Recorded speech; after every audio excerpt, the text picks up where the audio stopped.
Hoy, miércoles 24 de mayo de 2023, llegamos a la emisión 336 de la reconstrucción de la memoria histórica aún no contada de lo que ha sido el conflicto armado en Colombia. Ya una cifra tan elevada nos indica que es un problema muy grave, que es estructural y que los colombianos debemos recapacitar y reorientar los esfuerzos para construir una paz que sea estable y duradera, no que sea la forma más expedita que encuentran los terroristas para seguir engañando y quienes les hacen el juego. Y para el efecto hemos tomado el caso de uno de los varios ataques terroristas con explosivos en el municipio de Puerto Asís contra sus habitantes perpetrado por las FARC. Infortunadamente a los medios de comunicación, a las mismas fuerzas del orden y a la comunidad en general les ha faltado ser claros y directos. Esos atentados no son contra la estación de policía, que tampoco tiene ninguna justificación.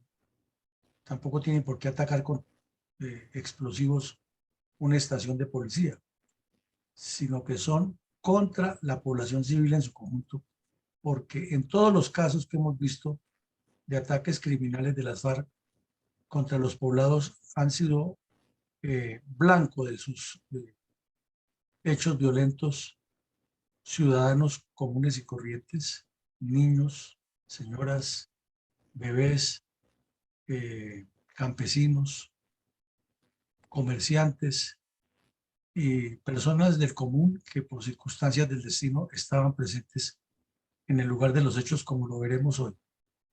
Por lo tanto, insistimos y lo dejamos claro, estos ataques son contra la población civil en distintos municipios y las FARC son terroristas y son criminales de guerra.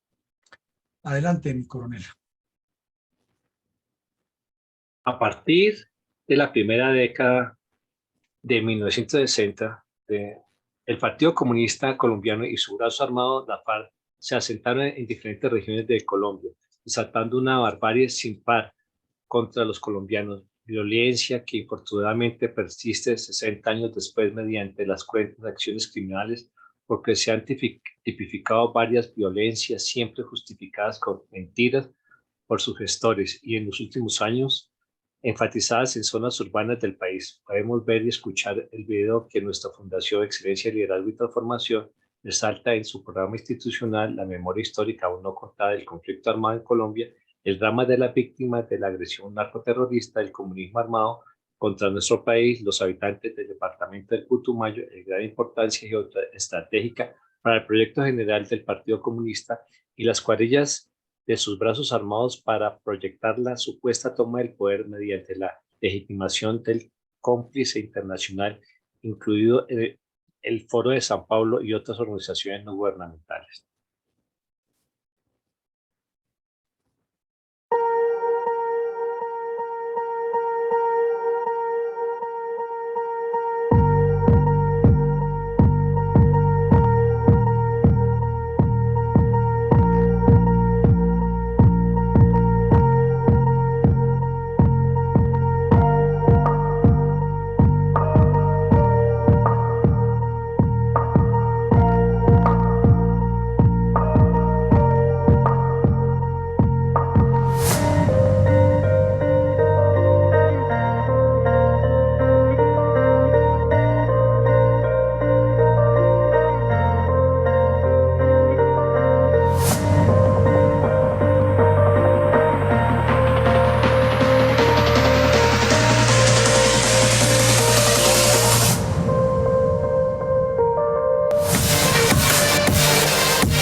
Mi coronel, ¿cuáles son las características geopolíticas y geoestratégicas más visibles del municipio de Puerto Asís en el enigmático departamento de Putumayo, que durante varias décadas fue asediado por el narcoterrorismo comunista de las FARC?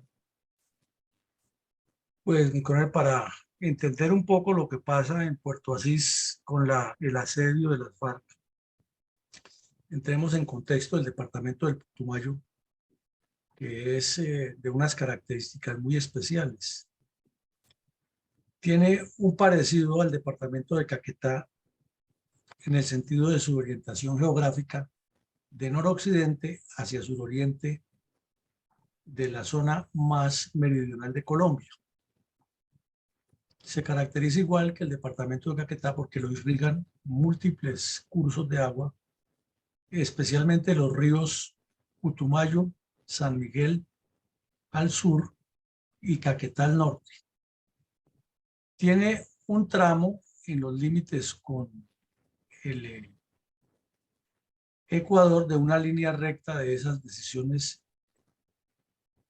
irresponsables que han tomado nuestros dirigentes políticos para negociar los límites internacionales de Colombia, que no tiene explicación entre Puerto Colombia y la zona selvática del Putumayo. Eso es una línea recta donde ni es chicha ni es limonada y no se sabe dónde comienza Colombia ni dónde comienza Ecuador, y se presenta para problemas en ambos lados de la frontera.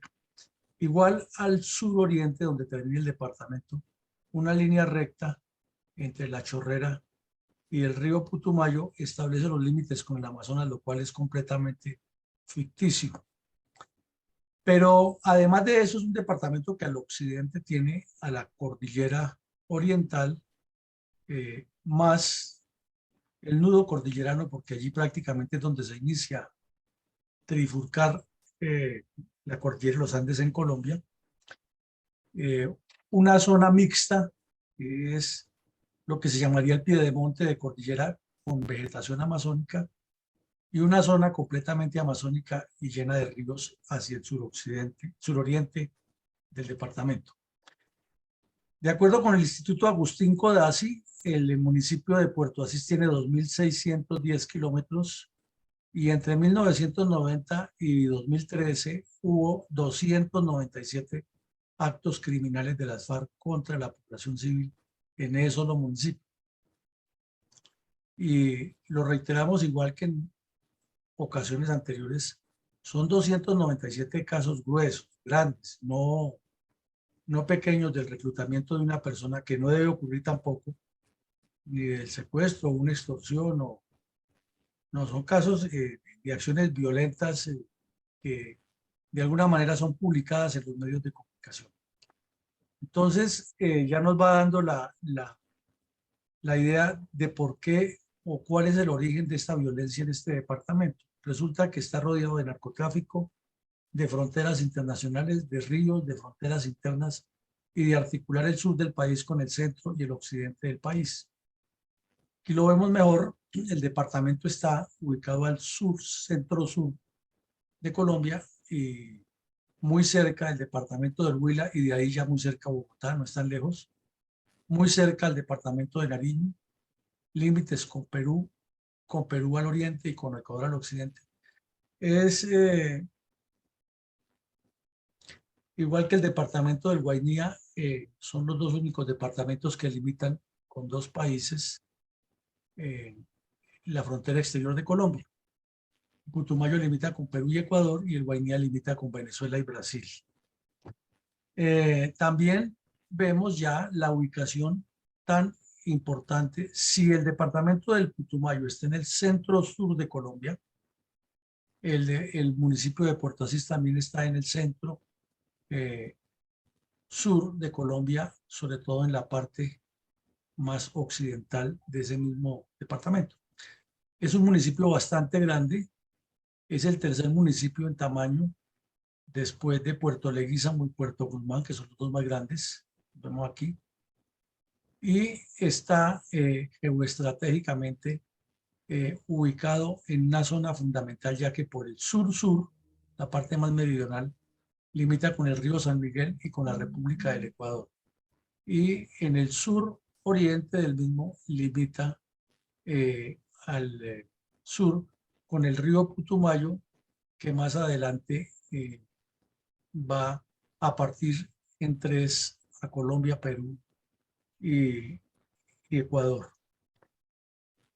Ahora, por el norte, el municipio de Puerto Asís se está limitando con Puerto Caicedo, que es un municipio que ha crecido bastante, que se ha desarrollado sobre todo para el sector de los piñuñas, piñuña negro y piñuña blanco, y desafortunadamente allí está presente la guerrilla desde la época en que el M-19 y el FUPAC intentó formar alias Cartagena en el Putumayo, se hicieron visibles. Después estuvo el EPL, ha habido intentos del ELN, pero las FARC y luego los mal llamados paramilitares se asentaron en toda esa zona y multiplicaron la violencia. Y al occidente tiene como límites a los municipios del Valle del Guamués, de Orito y de San Miguel, que también por su ubicación geográfica y por su relación con la industria petrolera han sido epicentros de la presencia de las FARC y de otros grupos criminales.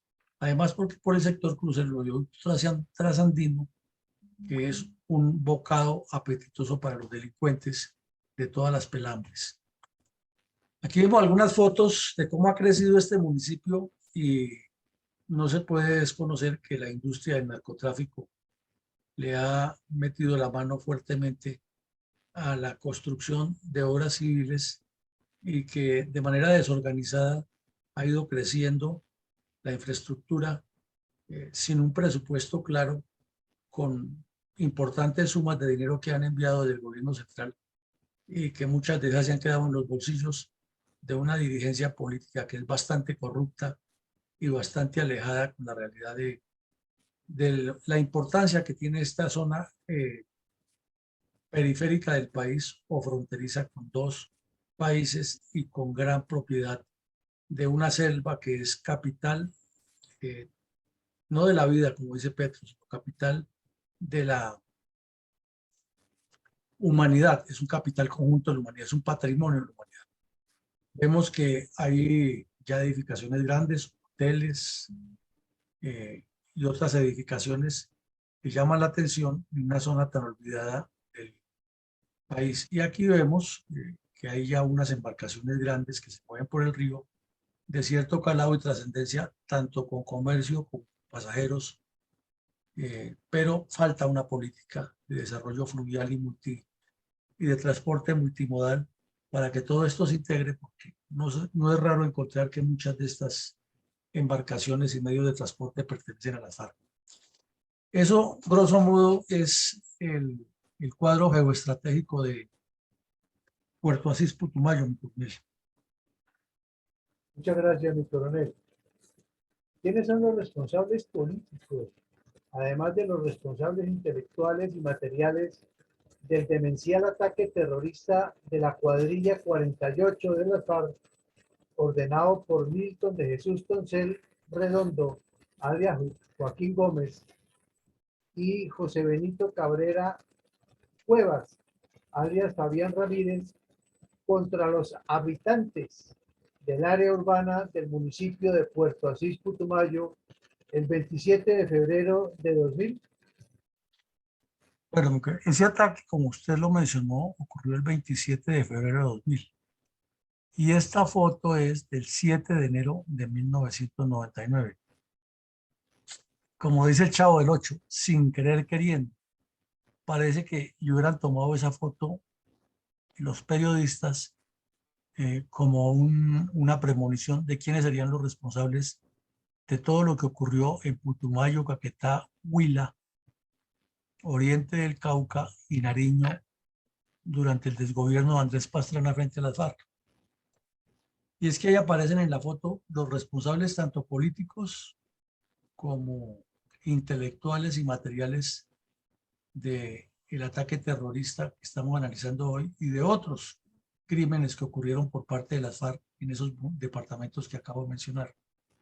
Y está el señor Pastrana, que era el presidente de la República, el día que fue al Caguán y Tiro Fijo lo dejó plantado, y sin embargo se estuvo sentado ahí esperando a que pasara la ceremonia, y al terminar de la misma aparecieron estos 3 terroristas en la mesa donde debía estar tiro fijo, y con Pastrana saludaron a toda la población que han llevado a las malas y la han sentado allá, los bandidos de las FARC, para dar el show, y también atrás de él este señor Víctor G. Ricardo, que era el que lo asesoraba.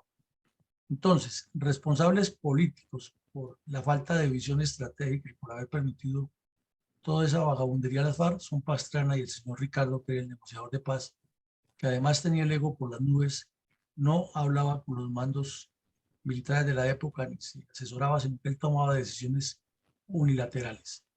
El otro, Raúl Reyes, muy conocido, el canciller de las FARC, dueño del negocio del narcotráfico y las relaciones internacionales de las FARC en la frontera. Joaquín Gómez, uno de los criminales con mayor prontuario que aún subsisten en Colombia.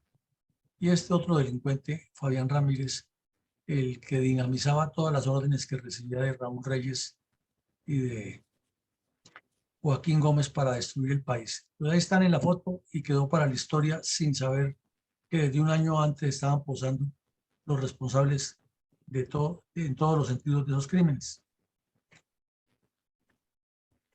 ¿Cuáles son los antecedentes tácticos y estratégicos del demencial ataque terrorista de la cuadrilla 48 de la FARC, ordenado por Milton de Jesús Doncel, alias Joaquín Gómez, y José Benito Cabrera Cuevas, alias Fabián Ramírez, contra los habitantes del área urbana del municipio de Puerto Asís, Putumayo, el 27 de febrero del 2000? Bueno, en 1993 se reúnen las FARC para su 8ª conferencia, los cabecillas Río y Tilla, en el Guaviare. Y en esa conferencia analizan cómo redistribuirse a nivel nacional, elaboran unos documentos preparatorios y los debaten primero en las cuadrillas y luego los llevan a aprobación de la conferencia. Y deciden que definitivamente ya se estructuran los bloques de frentes. Y uno de los bloques de frentes es el bloque sur, que se lo entregan a Raúl Reyes para que maneje la parte internacional y pueda viajar mucho, porque él viajaba a Costa Rica, se la pasaba allá, y Ecuador, Bolivia, él estuvo en varias partes, negociando narcotráfico naturalmente. Y ya en la parte operativa que lo dirigiera Joaquín Gómez. Entonces de ahí nacen los asaltos a la base de Las Delicias, Puerres, Patascoy, etcétera. Todo eso está aprobado desde la 8ª conferencia en el 93. Y también se establece ya una línea muy clara de milicias bolivarianas, Partido Comunista Clandestino y Movimiento Bolivariano Clandestino, y le dan especial énfasis al Putumayo, hasta el punto de que cuando ocurrió la operación de Las Delicias, en documentos incautados, se encuentra que las FARC tenían una especie de banco comunitario e iban por las veredas prestándole plata a los campesinos para desarrollar los cultivos de coca, y luego les cobraban, y el que no les pagaba terminaba entre un hueco, como decía Raúl Reyes, o aumentando el caudal del río Putumayo. Por la misma época, en 1998, antes de asumir la presidencia de la República, el señor Andrés Pastrana viajó al Caguán y se reunió con Tiro Fijo y montaron un show y una farsa que solamente Pastrana creía que estaba funcionando. Todo el país le decía que no, por la cantidad de atrocidades que cometían las FARC, especialmente este bloque sur y el bloque oriental, que fueron los más violentos en todo ese periodo. Pero el señor Pastrana seguía insistiendo en que era que Tiro Fijo no le cumplía la palabra, como si la palabra de un bandido tuviera alguna credibilidad. Hubo una cantidad de oleadas terroristas en todo el país. Hemos visto muchísimas aquí en Caldas, Antioquia, Santander, Cundinamarca, Boyacá, Casanare, Guajira, Cesar. Es decir, todo el país afectado completamente por esta violencia terrorista en esa época y anterior a los días de este ataque que vamos a ver. Desde el año 82, no 93, sino 82. Se hizo la 7ª conferencia. El secretariado de las FARC aprobó la realización de cursos de comandos de fuerzas especiales, de bandidos especializados en distintos campos, y todos los que hoy todavía sobreviven, que tienen más o menos 60 años de edad, en ese tiempo hicieron el curso de terrorismo rural, expertos en explosivos, en infiltración de pequeñas unidades, activación de trampas, emboscadas, en golpes espectaculares, propaganda, etc. Eso lo hicieron inclusive Yair Klein, que fue muy famoso porque estuvo en el Magdalena Medio entrenando a los mal llamados paramilitares. También le dictó cursos a las FARC. El conflicto se internacionalizó y fue cada vez más evidente la presencia de las FARC en Perú, Ecuador, Brasil, Panamá, Costa Rica, Venezuela. Y con la subida de Hugo Chávez a comienzos del 99 al poder, se evidenció con mayor claridad que las FARC trabajaban en plena articulación con este señor delincuente de cuello blanco que desgobernó Venezuela. Para la época se hizo la cotejación por parte de importantes medios de Estados Unidos que probablemente Colombia tendía a una balcanización igual a la que estaba ocurriendo en Yugoslavia, porque las FARC ejercían un control territorial total de muchas regiones del país por medio de la violencia. No gobernaban, no administraban los recursos públicos todavía, pero ya lo ejercían por medio del terror. Entonces estábamos casi al borde de una balcanización. Y es cuando la administración Clinton toma la decisión de meter la mano en el problema y aparece Andrés Pastrana elogiándose que él fue el que trajo el Plan Colombia, cuando eso no es cierto, fue impuesto por Estados Unidos, y que a Colombia le tocó reorientar recursos, también es cierto, pero no porque Pastrana quisiera, sino porque se lo impusieron. De lo contrario, esto hubiera llegado a ser peor que Venezuela ya. Mientras tanto, la propaganda comunista era intensa en ONGs, en organizaciones sociales, en grupos internacionales, y el ELN también aprovechó el desorden para promover su conversación de paz y para tener en jaque a la autopista Medellín-Bogotá, que se convirtió en un área intransitable porque los que controlaban la zona eran los helenos. La 4ª Brigada fue incapaz de organizar y controlar el orden público y permitir el tránsito. No pudo porque el ELN y las FARC le hicieron una presión muy clara hasta que durante el gobierno de Uribe, que fue el subsiguiente, se entró frontalmente con el ejército a limpiar la zona y a permitir que los transportadores pudieran utilizar la autopista Medellín-Bogotá y asegurar los puntos críticos, algo que no pudo hacer el comandante de la 4ª Brigada durante casi 3 años que estuvo allá. Y por último, era el estratagema que ya conocemos siempre. Nosotros hacemos el cese al fuego, pero nos reservamos el derecho a reaccionar. Queremos la paz, pero es que nos tienen que entregar todo lo que pedimos y el Estado es el culpable de todo. O sea, un show completo con zona de distensión, con prensa internacional y con los bandidos paseándose como los dueños del país. Eso era más o menos el marco general de lo que estaba ocurriendo en Colombia, en la zona del Caguán y en el Putumayo, en el momento que ocurrió el estallido de este carro-bomba que vamos a analizar hoy. Mi coronel, ¿cómo describió el diario El Tiempo los detalles del demencial ataque terrorista de la cuadrilla 48 de las FARC, ordenado por Milton de Jesús Toncel Redondo, alias Joaquín Gómez, y José Benito Cabrera Cuevas, alias Fabián Ramírez, contra los habitantes del área urbana del municipio de Puerto Asís, el 27 de febrero del año 2000? Bueno, pero aquí afortunadamente todavía existen en los en las redes, en internet, las pruebas de lo que cuentan los periodistas que llegan al lugar. Sabemos que los periodistas, cuando no es en Colombia, ¿no?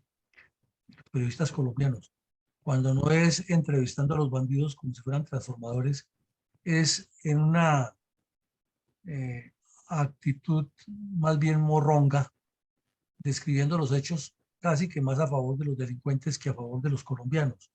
Pero lo que cuentan aquí los periodistas del Tiempo es importante resaltarlo. Sé que eran las 6:15 de la mañana cuando un campero rojo, un jeep de color rojo, explotó frente al restaurante y el Hotel Kirama. Y comienza la nota con eso. Entonces, uno se pregunta si estalló frente al restaurante y al hotel, ¿era un atentado contra quién? Pues contra la población civil, contra los habitantes de Puerto Asís. Y dice que en el momento de la explosión del carro bomba murieron un radiotécnico, un señor de esos que tenía, ya casi no se ven en los poblados, unos talleres pequeños donde reparaban radiolas, equipos de sonido, televisores. Eso era muy común hasta hace unos años en todos los poblados del país. Y un joven de 17 años que pasaba por el lugar. Y que fuera de eso resultaron heridos 10 personas más. Entre ellos una vendedora de desayunos. Imagínense ustedes, una pobre mujer que seguramente estaba trabajando para llevarle sustento a sus hijos y con la hija de 15 años. Estaban allí alistándose para vender desayunos, probablemente en algún caramanchel de esos que ponen en la calle. Un señor que ha sido candidato a la alcaldía que estaba cerca del lugar a esa hora y otras personas particulares que estaban. Dice que la bomba destruyó el hotel, destruyó el taller de relojería, destruyó una fuente de soda y varios locales en los que funcionaban las tiendas de comerciales, ropas, comestibles, licores, electrodomésticos, abarrotes, etc. Y que la onda explosiva destruyó los ventanales en varias cuadras a la redonda y dañó las redes telefónicas y las redes de electricidad. Si revisamos hacia atrás lo que vimos al comienzo, vemos que es un municipio que ha crecido de manera irregular, que por la distancia que tiene del centro del país, es todo una hazaña de los habitantes tener red telefónica o tener red eléctrica. Y estos bandidos llegan con un carro bomba, destruyen todo eso, pero no es grave para quienes elaboran la memoria histórica, ni es grave para quienes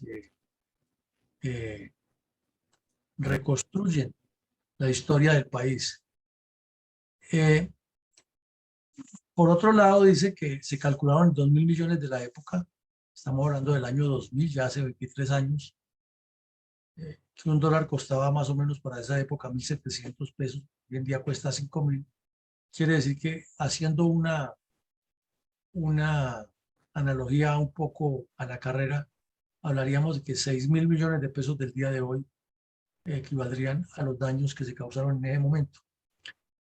Y luego ya describe lo mismo de siempre, ¿no? Que hicieron un consejo de seguridad, que llegaron allí, que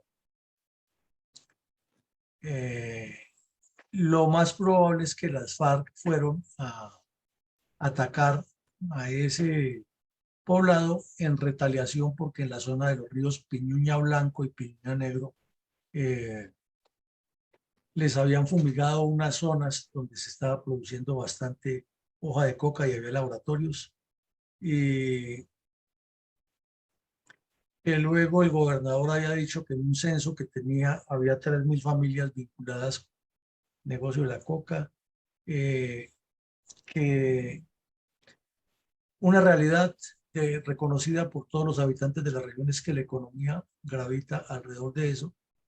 Y como lo decíamos al principio, ese crecimiento desmesurado, sin planeación territorial y sin organización en una zona fronteriza donde el Estado colombiano debería tener toda su infraestructura montada para hacer soberanía, dependía infortunadamente del narcotráfico. Entonces, ese es el valor analítico que tiene esta nota que publicó el periódico El Tiempo en esa época. Gracias, mi coronel. ¿Cómo describió los mismos hechos la revista Semana? Pues a grandes rasgos la revista Semana volvió a describir que allí ocurrió un atentado terrorista que fue contra la población civil y unas declaraciones del comandante de la policía del municipio en el mismo sentido, diciendo pues sobre todo lo de las cifras, lo de los heridos, etcétera, pero no le agregó nada novedoso, distinto a que han sido las FARC y que estaban en ese momento en reunión con el señor Pastrana en el Caguán y sus delegados, pero que seguían cometiendo actos terroristas. Eso más o menos es lo que dice el escrito de la revista Semana. Entre los años 2013 y 2014, la FARC perpetraron nuevos graves atentados terroristas con explosivos contra los pobladores civiles en el municipio de Puerto Asís, Putumayo. ¿Podemos relacionar algunos de estos? Claro, pero antes de hablar del 2013, hablemos que en el 2005 había una emisora, en ese tiempo no existían las emisoras virtuales que hoy en día ya son más fáciles de mantener porque se pueden operar desde cualquier parte del mundo y se escuchan por internet en cualquier parte del planeta. Esta era una emisora fija que tenía su antena en la zona rural de Puerto Asís, buscando alguna parte más alta para que se recibiera la señal y se redistribuyera y con eso no solo la entidad particular que la manejaba le daba información a los habitantes del Bajo Putumayo, sino también la alcaldía y la gobernación se comunicaban con las juntas de acción y las veredas, porque le llegaba la señal, le llegaba el mensaje y escuchaban hablar a los dirigentes políticos, a los dirigentes comunales, se convocaban las reuniones, se daban las instrucciones para los eventos cívicos que se hacen en la región, se anunciaban las medidas sanitarias, los programas de vacunación, todo lo que se maneja en una comunidad de estas alejadas históricamente ha sido difundido por medio de las emisoras.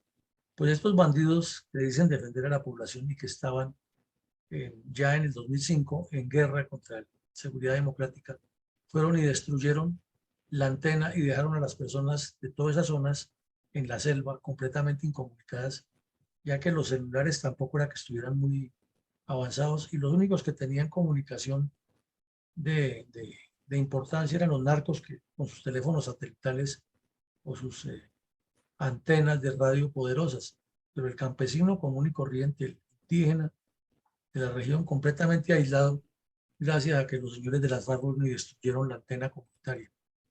Pero eso tampoco se menciona en los informes de la supuesta verdad. Y aquí vemos que en el 2013 y 14 ocurrieron una cantidad de acciones terroristas. En el 2013, por ejemplo, hubo un atentado nuevamente contra la estación de policía al frente, o sea, cuando atentaron contra el hotel, hay que cruzar la calle, hay que cruzar el parque y al otro lado del parque está la estación de policía. En ese momento, en el año 2013, ya fueron directamente contra la estación de policía y causaron varios heridos, entre ellos el capitán y 2 patrulleros, y afectaron otra vez a 28 viviendas. Entonces, en menos de 12 años, 13 años, en las viviendas de alrededor que han sido completamente afectadas en el primer carro bomba, volvieron a sufrir los daños. Los comerciantes nuevamente, las señoras que vendían sus productos en los sitios más concurridos de la calle también afectadas y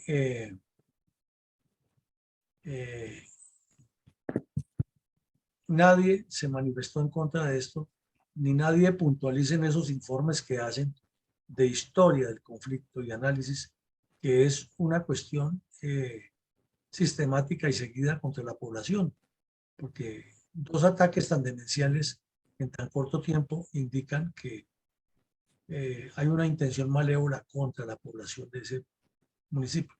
Pero es que resulta que eso ocurrió en febrero del 2013.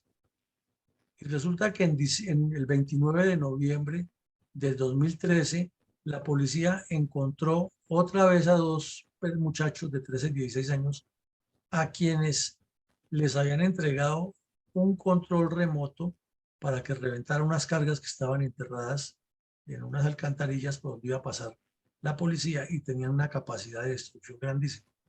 Y los capturaron a los muchachos porque tuvieron una actitud sospechosa y al requisarlos les encontraron los control remoto que tenían para operarlos y confesaron que ellos lo único que tenían era que estar pendientes cuando cruzaran la policía por ahí y desde cierta distancia apuntar con el control remoto hacia ese sector y que por eso les pagaban 50.000 pesos.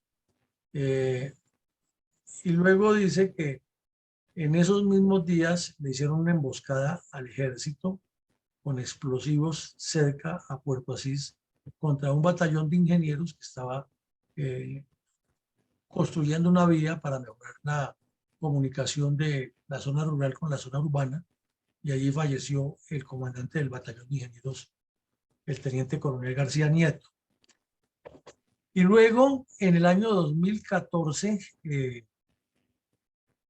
gracias a una llamada a la línea de emergencia, se logró detectar que un ciudadano no se quiso identificar, les informó que había un taxi que se estaba aproximando hacia la ciudad y que tenía una gran cantidad de explosivos y que iban a reventarlo contra la población civil nuevamente en Puerto Asís. Y esto fue el 10 de agosto de 2014. O sea, en menos de un año tantas acciones criminales. Y claro, la Policía Nacional le detuvo al conductor del vehículo, le requisó el carro y exactamente traía una carga de explosivos de pentolita para activarla contra la policía, contra la población civil. Entonces, como vemos, son muchos los hechos y resaltamos aquí que el primer atentado, el del 2000, fue en plenas negociaciones de paz con el señor Pastrana y que todos estos atentados que hemos visto, tanto los frustrados como el de la destrucción, fueron en las conversaciones de paz del señor Santos. Entonces deja para reflexionar cuál paz es la que buscan y cuál es la seriedad y la honestidad, si es que la tuvieran, para cumplir la palabra empeñada. Gracias, mi coronel. Nuevamente, nuestra vulnerable población, además de policías y militares, son convertidos en blancos de los bárbaros. Mi coronel, ¿por qué los narcoterroristas de las comunistas FARC atacaron con cargas explosivas contra los habitantes del corregimiento El Tigre, en el municipio de Puerto Asís? El corregimiento del Tigre es realmente un epicentro de delito en la frontera.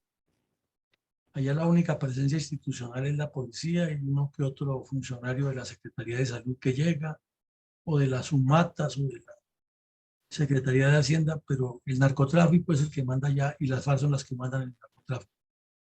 Entonces, hay una estación de policía que tiene como función garantizar el orden del corregimiento, que ya ha crecido bastante y depende, y eso es frontal y nadie lo niega, del negocio de la droga, el coca, la cocaína, el sembrado, el raspar hoja y toda esa cosa. Se vive una vida de esas al estilo lejano oeste, prostitución con tráfico de armas, dólares. En algunos sectores negocian es con coca los productos y luego esa coca la revenden y de ahí obtienen dinero.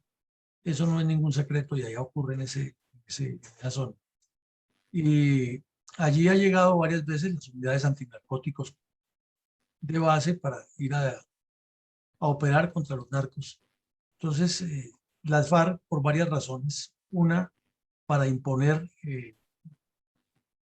el mensaje de que ellos controlan la región, y segundo, para tomar venganza contra las fuerzas policiales, han atacado muchísimas veces con explosivos, con francotiradores, con plan pistola a la policía. Y un año después de los hechos que acabamos de ver, que les desactivaron el carro bomba, Entonces fueron y activaron, fueron hacia allá y desde un vehículo en movimiento lanzaron varias cargas explosivas contra el cuartel de policía, causando los daños que vemos en la foto e hiriendo a varios civiles.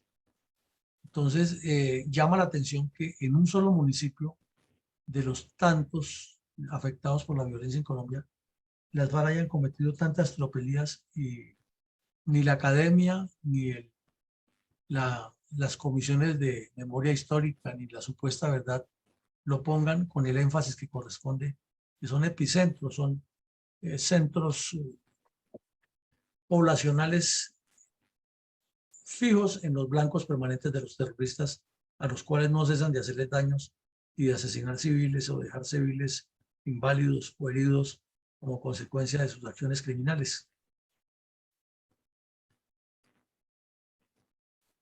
Coronel, ¿cómo resalta nuestra fundación el drama de los niños víctimas del narcoterrorismo comunista de las FARC en sucesos tan atroces como el demencial ataque terrorista de las cuadrillas 48 de la FARC, ordenado por Milton de Jesús Toncel Redondo, alias Joaquín Gómez, y José Benito Cabrera Cuevas, alias Fabián Ramírez, contra los habitantes del área urbana del municipio de Puerto Asís, Putumayo, el 27 de febrero de 2000?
Al término formal de cada episodio de la memoria histórica aún no contada del conflicto armado que realiza nuestra fundación, usted siempre hace un balance puntual de reflexión respecto a los hechos del conflicto que analizamos a diario en este espacio de opinión y estudio científico de la violencia comunista contra Colombia.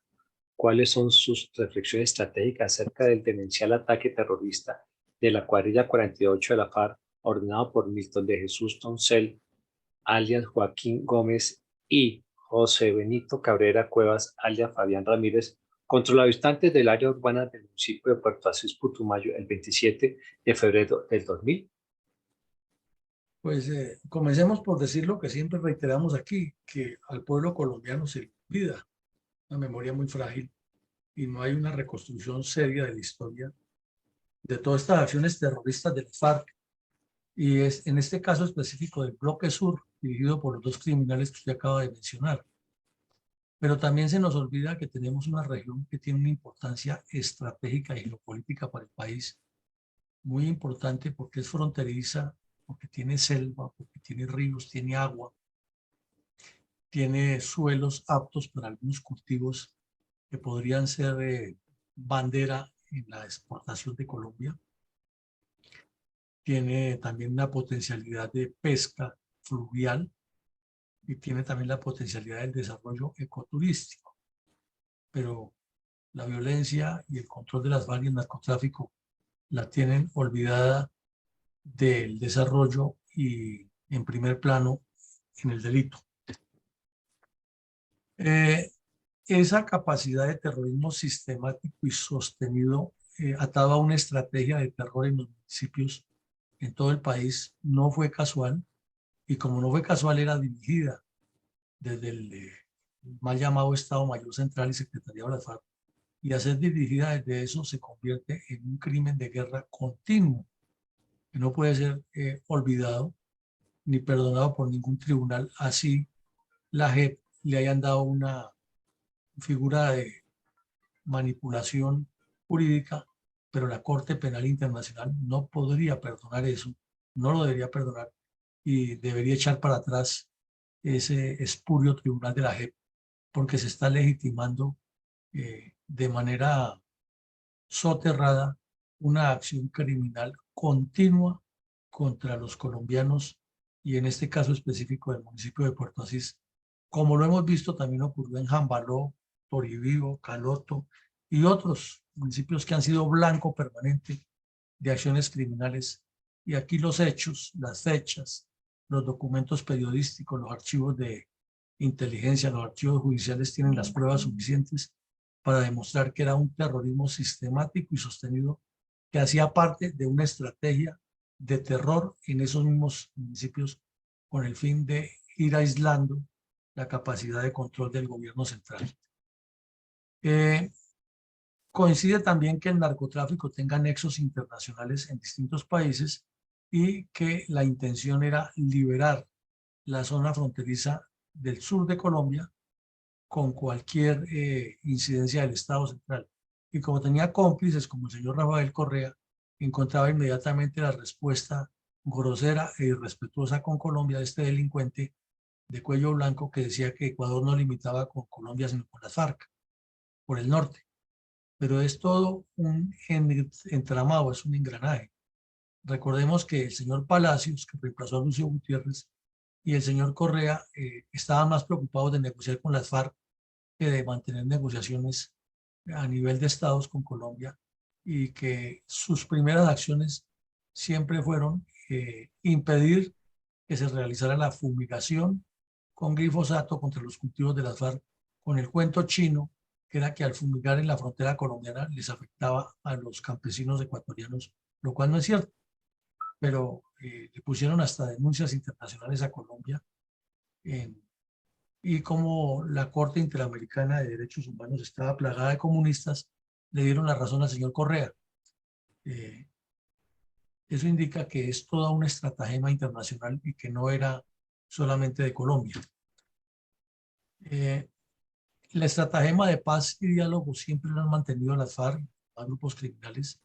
Ahora estamos hoy en el tema de que los indígenas dicen que la madre naturaleza les da sus secretos y que probablemente aparecen los niños secuestrados, perdón, los niños perdidos en el accidente aéreo, y todo parecería suponer que las FARC los tienen y que van a llegar los indígenas como los salvadores, y lo que hay que hablar es de paz y diálogo. O sea, siempre le encuentran una fórmula y probablemente va a ocurrir así, y desde esa época también. Cada acción que ocurre en la región hay que buscar en la paz y el diálogo, pero los bandidos ni se desmovilizan, ni dejan traficar coca, ni dejan de imponer el terror. Adelante, mi coronel González, con sus reflexiones de hoy. Gracias, mi coronel. El casco urbano de la ciudad de Puerto Asís está localizado sobre el río Putumayo en la frontera sur con el Ecuador y el Perú. De ahí su importancia estratégica, geopolítica, económica, comercial y de soberanía nacional.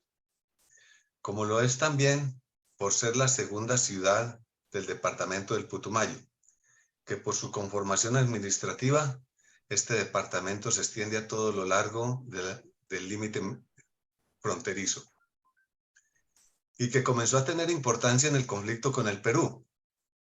Para ello se construyó rápidamente una carretera que la comunica con la ciudad de Mocoa, capital del departamento, como ya dijimos, y de allí toma hacia el occidente, subiendo la cordillera para conectar con la ciudad de Pasto, que a su vez tiene salida al mar. Posteriormente se abrió una vía hacia el norte por entre las montañas del macizo colombiano, para conectar con el municipio de Pitalito en el sur del Huila. Igualmente por el piedemonte oriental de la cordillera oriental, hacia el noreste, con la ciudad de Florencia, capital del departamento del Caquetá.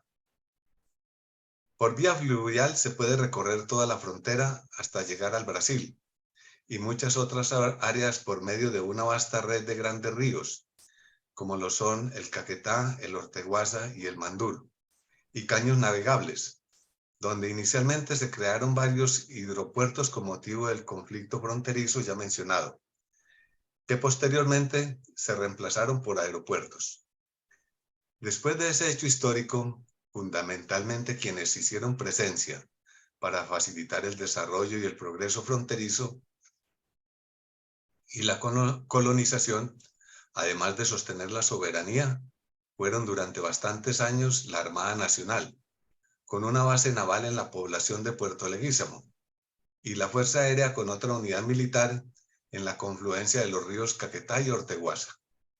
También con una importante asistencia social y económica para el desarrollo y el progreso por parte de Satena, como empresa aérea comercial del Estado, administrada y operada por la Fuerza Aérea Colombiana, como facilitación cívico-militar, humanitaria y patriótica.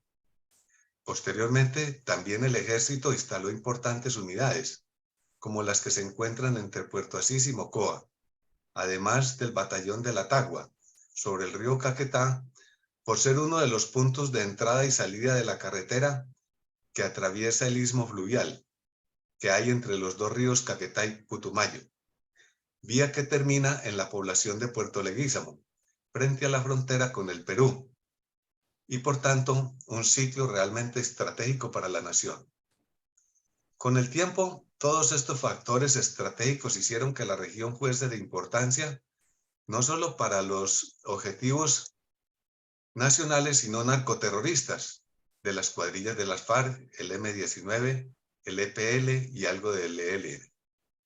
Debido a que por ser una región bastante remota y aislada, además de la exuberancia de la selva, se convirtió en área de expansión de la colonización, que a su vez fue estimulada por su importancia de mimetismo y difícil acceso a las autoridades, favoreciendo la producción y el negocio de la cocaína. Que por lo ya mencionado se facilita el envío del narcótico por diversas rutas para salir al resto del continente por el Océano Pacífico. Esos grupos narcocomunistas también fueron atraídos por la riqueza petrolera, de la cual obtienen recursos económicos por medio de la extorsión a las empresas que generan esa valiosa minería. El fenómeno, igual al que se da en la otra región petrolera del noreste del país, en los yacimientos de Cayolimol en el departamento de Arauca. Visión estratégica de ambos sitios que poco captan nuestros dirigentes políticos y, por supuesto, menos el resto de la población.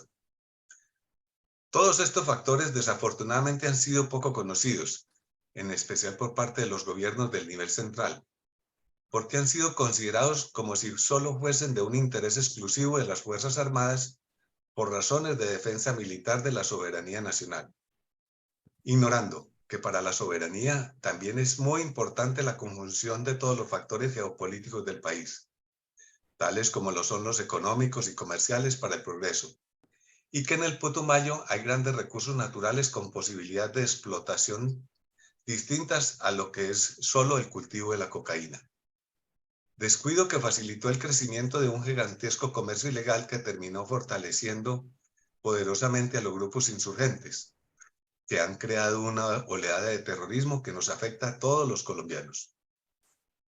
Pero esas evoluciones sociales y humanas solo han sido vistas por nuestras Fuerzas Armadas en su empeño por mantener el imperio de la ley, el orden y la justicia, y el cubrimiento en lo máximo posible de todo el territorio nacional, hasta el punto de que las autoridades políticas solo han prestado atención en los últimos años, cuando se ha logrado que se entienda someramente que el descuido de las regiones apartadas del país pueden desestabilizar la nación, pues en ellas se engendran fenómenos que incluso han hecho pensar en la excisión de una parte del territorio, tal como la proyectada creación de la República Independiente de Caquetania, que se pretendió hace algunos años, dejando en evidencia el gran descuido de nuestros líderes políticos por el desconocimiento general de toda la patria.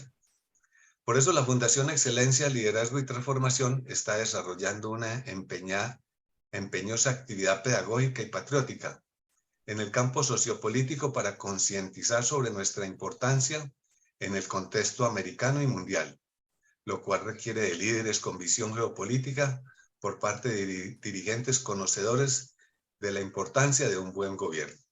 Muchas gracias, mi coronel. Bueno, mi coronel, muchas gracias. Mejor imposible, como diría Vargas Lleras. Muy claro su concepto de la escasa visión geopolítica de los dirigentes y la incidencia que esa escasa visión ha tenido sobre la población y de una manera favorable a la delincuencia del narcotráfico y otras formas de delito contra los colombianos. Adelante, mi coronel Alarcón. Pues mi coronel, en el día de hoy tenemos la participación en el Facebook Live de la doctora Ethel, de mi general Vázquez, quienes envían un saludo a toda la mesa de trabajo. Eduardo Patiño, por su lado, hace un aporte que dice que por el lado de las décadas de los 90, dijeron que el país era un estado fallido. Mi comentario del día de hoy sirve como abono para todo lo expresado anteriormente por mi coronel González. Y por eso mi comentario es prudente y con su debido respeto paso a leer. El céntrico departamento del Putumayo y su capital Puerto Asís. Negocios, fronteras, selva, corredor estratégico, riqueza regional, narcotráfico, minería ilegal, petróleo, pero también violencia, terrorismo, muerte, paros armados, bloqueo de vías, desplazamiento y reclutamiento forzados, son factores combinados que, dentro de una especie de centro ilegal de negocios, se disputan grupos narcoterroristas para lograr su completo control a esta gran región tratada en el día de hoy, dándole una importancia estratégica al departamento del Putumayo y su capital Puerto Asís. Por allí se trajina y controla a diario ese corredor estratégico que incluye otros países como Ecuador, Perú, pero también del narcotráfico, Brasil y las conexiones del Pacífico con carteles de México, con la nueva ruta de la seda y logrando con esto un eficiente control para hacer conexiones al interior del país con los departamentos de Vichada, Guainía, Meta, Casanare y Arauca. ¿Y por qué no llegar hasta los dominios del cartel de los soles en Venezuela, dando este tránsito libre movilidad para todo lo que tenga que ver con el narcotráfico? Así es muy deficiente y sabroso desempeñarse ilícitamente, pues las garantías expresas están a la luz pública con gran propiedad y seguro. La fuerza pública legal está cuartelada y con cese unilateral al fuego, y el desarrollo de sus operaciones y capturas bajo la actual modalidad del gobierno, sacándolos de las cárceles para convertirlos en disquegestores de paz, porque lo más seguro es que regresarán a este camino que se quiere legalizar a rajatabla, sin mirar las comunidades, no solo las que viven allá en la zona, sino todo el pueblo colombiano, en quienes no se piensa ni se tiene en cuenta pues lo que allí se genere va a parar al resto del país y nuestros vecinos internacionales, perjudicando el desarrollo de la región, la seguridad y una serie de delitos conexos que esta situación traen y atraen. Mientras no se tenga una mano dura que deje de ser complaciente e intolerante con este narcoterrorismo implantado en esta hermosa región, jamás llegaremos a acabar con esta situación que solo ha generado la grave crisis social que se vive actualmente. Qué tristeza para esta zona tan hermosa, tan rica, tan productiva de nuestro país, cuando con la buena vía podríamos legalmente vivir bien y levantando nuestras familias dentro del trabajo honrado y ese sí duradero garante de la paz. Muchas gracias, mi coronel. Muchas gracias, mi coronel. Sí, señor. Sí, en seguridad, autoridad, impulso al trabajo, respeto por la comunidad y trabajo en conjunto por el desarrollo. Adelante, Vicencio. Conocedor de esta región y la importancia geoestratégica que tiene Puerto Asís, porque alimenta a muchos departamentos, abastece a toda la cuenca del río Putumayo y en la cuenca del río Caquetá, pasando de Puerto Leguízamo a La Tagua. Los bandidos han reinado, seguirán reinando y viven a complacencia de todo el gobierno, y la falta de presencia del Estado es contundente. Los bandidos y el narcotráfico van de la mano en esta región permanentemente y actualmente mucho más. Gracias. Exactamente. Así es, una zona, un sitio específico, un corazón geopolítico que no se ha entendido desde la parte de desarrollo y sí lo han entendido desde la parte del delito, las FARC. Mi coronel Saldaña, ¿tiene algún comentario hoy? Buenos días, mi coronel. Buenos días, compañeros de sala y oyentes. Pues mire, mi coronel, concomitante con las anteriores reflexiones, incluida la suya, creo que 337 episodios de la memoria histórica aún no contada y analizados son suficientes para darnos cuenta que el terrorismo y el narcotráfico se acaban solo combatiéndolos y no con falsos procesos de paz que mucho daño han causado. Tenemos como ejemplo el proceso de paz FARC-Santos. Un daño fue la creación de la llamada Comisión de la Verdad o mecanismo de la Comisión para el Esclarecimiento de la Verdad, la Convivencia y la No Repetición, y otras comisiones de las cuales ya usted ha hecho referencia. Me refiero solo a esta, todas creadas mediante los actos legislativos 01, 02 y 03 de 2017, lo que no quiere decir que por ser actos legislativos no vayan en contra de los estándares internacionales, universales e interamericanos, como la jurisprudencia constitucional que prohíben la existencia de una memoria histórica oficial. Muy diferente a que el Estado no deba aportar a la construcción de procesos de verdad y memoria.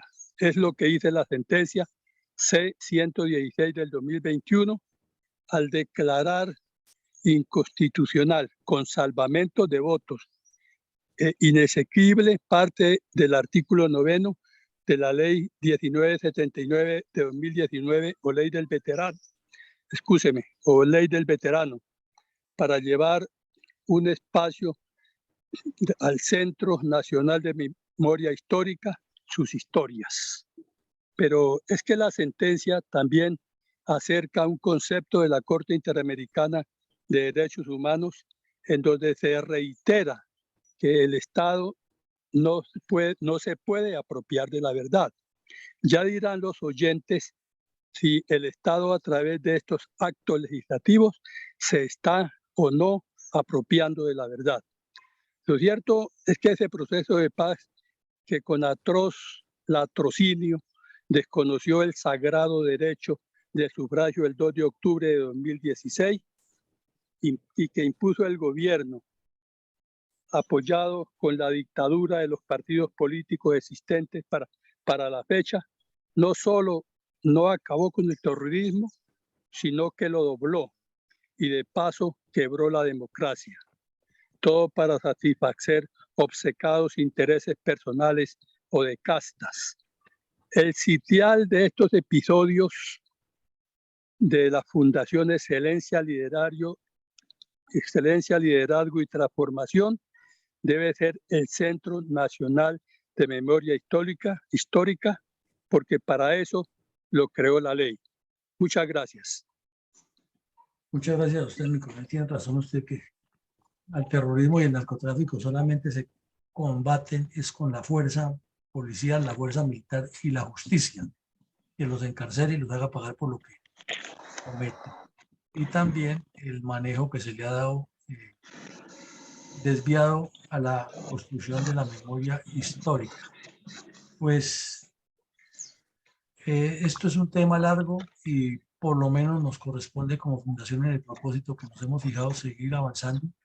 Tenemos muchos más episodios, más del doble de los que hemos publicado hasta ahora, que están documentados y que periódicamente los seguiremos reconstruyendo para que la verdad se conozca en su total dimensión. Pues llegamos al final del ejercicio. Les agradecemos a todos su participación. Los invitamos esta noche a nuestras videoconferencias sobre la socialización del proyecto político que plantea Fundel. Y mañana retornaremos en la mañana nuevamente con otro episodio de la memoria histórica no contada. Un feliz día para todos.